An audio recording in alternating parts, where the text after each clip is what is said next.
Yo, what is up, guys? Gamerverse back again here to do another review for you guys today, man. So today we've got a really cool game. Today we are reviewing Tony Hawk's Pro Skater 3 and 4, specifically the remastered edition. So this game is the remaster of the true, very good Tony Hawk's Pro Skater 3 and 4 that came out a couple of years ago. I'm talking about Stone Age times, like very very old.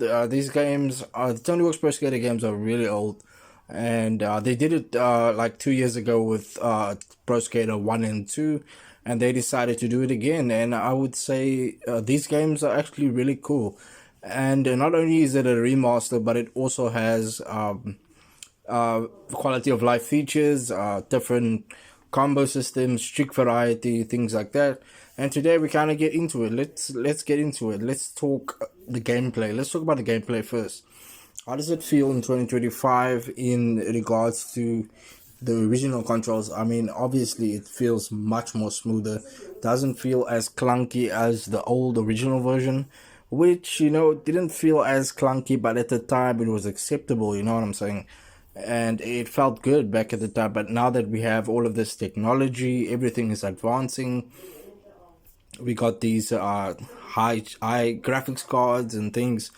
We've got better technology, and that means better performance and more smoother things in terms of the gameplay. There's a good combo system, and the trick variety is really cool. You got manuals, reverts, etc. Level design is really cool, and I mean, this is why the THPS Tony Hawk's Pro Skater 3 and 4 maps are still very iconic. There is also a difficulty balance for casual and fun, versus hardcore players. So you can play the game in free skate if you want to, and you can play all of the maps from the start of the game if you don't want to do the career mode. The career mode is more of like how Tony Hawk's was back then with the skate, where you have to get the skate, and you have to get the discs, and you have to get the high score in order to progress to the next level. But with this one, they took a different approach and allowed skaters to play all of the levels from the get-go with free skate if you wanted to. And you can also unlock achievements by playing in free skate, so it's not all bad, you know what I mean, in terms of like, should you play career? But I mean, for the full experience, you definitely should play career mode.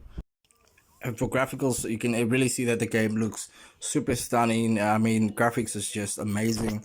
And they remastered the game, obviously, with better graphics and new skaters, of course. There's some new skaters. I should have mentioned this in the gameplay section, but they are new skaters. And it is current skaters, like you got Racer Liel, you got Aurelian Gerard, all of these new skateboarders that are killing it in today's competition. Really, really cool of them to add these skaters and showing that they really do care about the skateboarding community, and they are not just there to make the game and get a cash grab, you know what I mean? Next, let's go talk about the sound. Let's talk about the soundtrack and the vibes. I feel like they're really revisiting the legendary soundtrack that they used back in the early 2000s when the game came out, and the other music still defined the skating culture of the era. Really, really cool. But they added it and have some different soundtracks now, of course, but there are still classics in there as well. They've got some new hip hop, some new punk, but they ultimately, the old music is still in there. Like the tracks that they used for the original game are still in there. I mean, if you compare it to the original and the vibe that it gives to modern skateboarding games, it's really, really cool, and they stick true to the roots. Yeah. Next, let's talk content and replayability.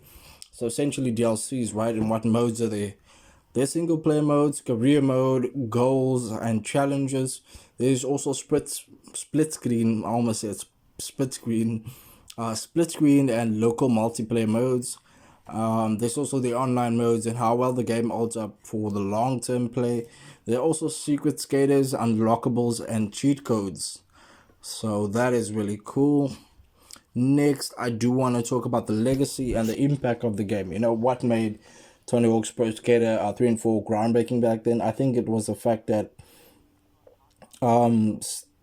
they used all of these different trick systems, and the game was so fun with all of the career mode goals and things, and that really made it fun. And skateboarding back then was really, really big, and there was a lot of traction in terms of these games. These Tony Hawk games were just kicking off, and that was like the time, even though they are still making these games, but back then it was just in such a high demand. I think a lot of people wanted to play them, and it really influenced the skateboarding and modern skateboarding titles that we see today, like Skate and Session and Skate XL and those other games. And I think fans will still consider these peak Tony Hawk games and consider it peak, and still great, really, really great games that paved the way for newer skateboarding games and more realistic skateboarding games that are coming out now. And one thing that you obviously have noticed of Tony Hawk's, that it is not super realistic, but it is super fun. The fact that you can do all of these combos in one go, and grind, then manual, then go back onto a ramp, and then revert and manual, all of these combos, that is not realistic. But the fact that they had this formula and they stick to it, and the fact that it's fun and everybody enjoys it, we really don't care if it's realistic or not. We really enjoy it. And yeah, that paved the way for, I think, companies to have a more realistic take on it. And that's why I said the influence of these games have had their mark on realistic skateboarding games that are out now. So yeah, next I want to talk Verdict. Is a game worth playing? Maybe I'll share a little bit about my memories. The first time I played it, I think I was about 6 or 7 years old. I played it back on my brother's computer. He had a computer with like Windows Vista or Windows XP, and he was playing the game. And I remember playing the game, having so much fun. No controller back then, just the keyboard, and figuring out all of the moves was so much fun. And it's really fun. There's a lot of surprising moments to revisit in the remake that were in the old one. So the game still definitely gives the same rush that it has back then, but now it is just modernized and it looks great. It looks great to play. So I'm personally giving this game a solid 8 out of 10 for my score, for my final verdict. And yeah, I recommend you guys play this game if you're a big fan of skateboarding and Tony Hawk's games. Do not hesitate. Go ahead and play this game. Check it out for yourself. The game has been out for a while now. It did drop this year, so it came out this year, and I finally decided to play it. I had it in my archive for a while. I was just waiting for the perfect time to play it. And yeah, that is my review for this video, guys. I have been Gamerverse, and this is my review for Tony Hawk's Pro Skater 3 and 4. Let me know if you're planning to play the game, or if you have played it, let me know. I would like to hear from you as well. And of course, guys, I have been Gamerverse, and I will see you guys in another video.